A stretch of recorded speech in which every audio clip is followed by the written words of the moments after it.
You mentioned flour, and I think more and more people are connecting the breads and the pastas to sugar.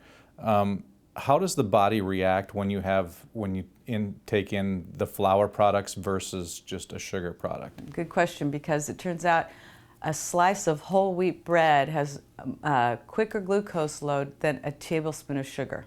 Really? So it's actually worse for you. So what happens is if you take a grain like wheat, but it doesn't have to be, this isn't about, I can't think of the word somehow, gluten. This isn't about gluten, it's about flour. So if you take, let's say brown rice doesn't have gluten, and you grind it up into a flour and you make, a brown rice pasta, it's still flour. The minute it's ground up, it's in powder form, so the minute it touches your tongue, it's converted into glucose. It's too quick. If you eat brown rice, you're chewing it, you're eating it with other things, and all of that's slowing down that glucose load. You're also eating it with protein and with enough vegetables, like I mentioned. So all of those things slow it down.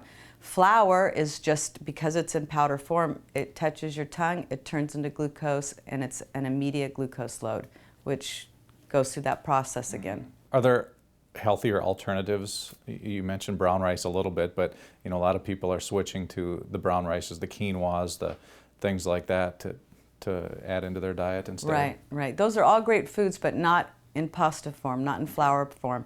Brown rice pasta is certainly better for you than regular pasta.